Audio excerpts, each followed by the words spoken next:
युवा पीढ़ी आज सोशल मीडिया में ऐसे एडिक्ट है कि माता पिता चाह के भी उसे निकाल नहीं पा रहे हैं। कभी कुछ अच्छी बातें वो सुनते हैं, देखते हैं, कभी कुछ बुरी बातों में भी फंस जाते हैं।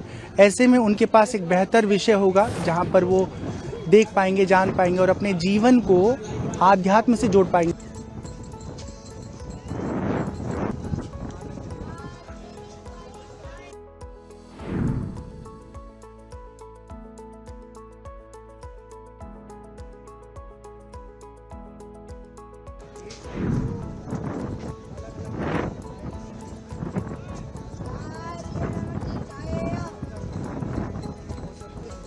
महाराज जी कहाँ से हैं आप?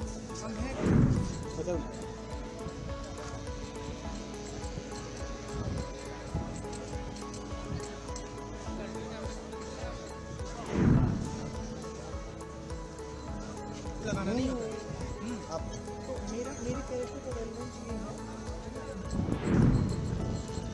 है संगम।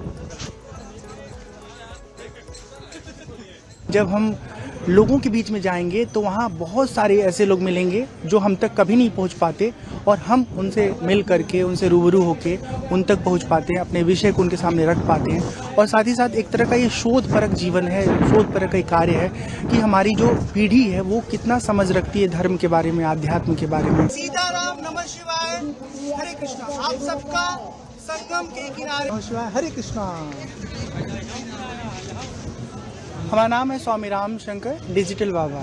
मूलतः हम गोरखपुर के रहने वाले हैं और 2008 में घर परिवार से दूर होकर के गुरुकुल में जा कर के खूब अच्छे से उपनिषद, भगवद गीता, रामायण का 7 वर्षों तक अध्ययन किए, संगीत का अध्ययन किए।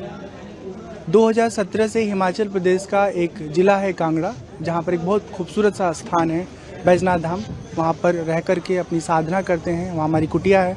तो कोशिश होती है कि आध्यात्मिक धरातल पर जो हमको अनुभव प्राप्त हो रहा है उस अनुभव को उन जगहों पर जाके बांटे जहाँ पर युवा पीढ़ी उपलब्ध मिलती है, हमारी बातों को समझ पाए, सुन पाए और उसे अपना कर अपनी ज़िंदगी को बेहतर जी पाए। बड़ा अहम सवाल है।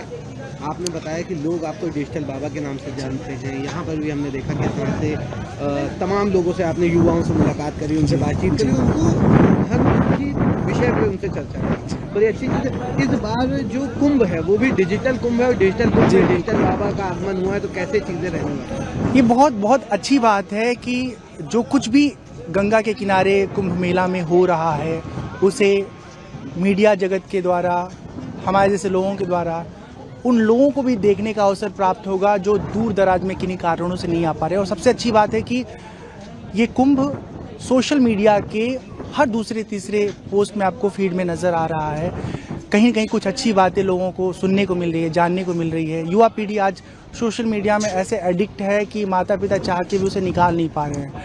कभी कुछ अच्छी बातें वो सुनते हैं, देखते हैं, कभी कुछ बुरी बातों में भी फंस जाते हैं। ऐसे में उनके पास एक बेहतर विषय होगा जहाँ पर वो देख पाएंगे, जान पाएंगे और अपने जीवन को आध्यात्म से जोड़ पाएंगे। हम कहते हैं कि बाहर की चीज़ें आपको पसंद आती हैं तो बहिर्मुखी ज़िंदगी जिएं, लेकिन साथ ही साथ इंट्रोवर्ट भी अपने आप को बना के रखें, क्योंकि जब बाहर और अंदर में संतुलन रहेगा तभी हम खुश रह पाएंगे। अन्यथा ज़िंदगी में सुकून तलाशते रहेंगे, न पैसे से मिलेगा, न नौकरी से मिलेगा, न एक जगह से दूसरी जगह भागकर जाने से मिलेगा। सुकून भीतर है और जब भीतर से स्वयं को, अपने आप को जुड़ा हुआ अनुभव करेंगे तभी उसका अनुभव कर पाएंगे। महाकुंभ में तमाम तरह के साधु सन्यासी बाबा पहुँचे हैं। सबकी अपनी अलग कोई ना कोई विशेषता है। आपने डिजिटलाइजेशन को चुना, क्या वजह है इसके पीछे और कैसे, क्या लगता है क्या जो आप काम कर रहे हैं डिजिटली लोगों को अवेयर करने का, धर्म के बारे में, सनातन के बारे में, कितना ज़्यादा इफेक्टिव ये काम करेगा?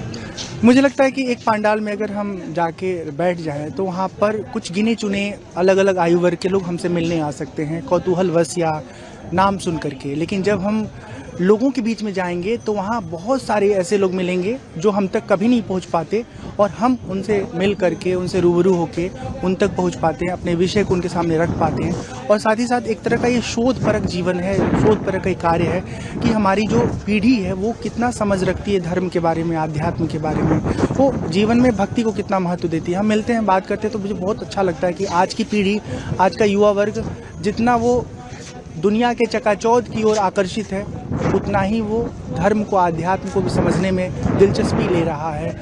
इससे उसका आने वाला कल बहुत अच्छा होगा।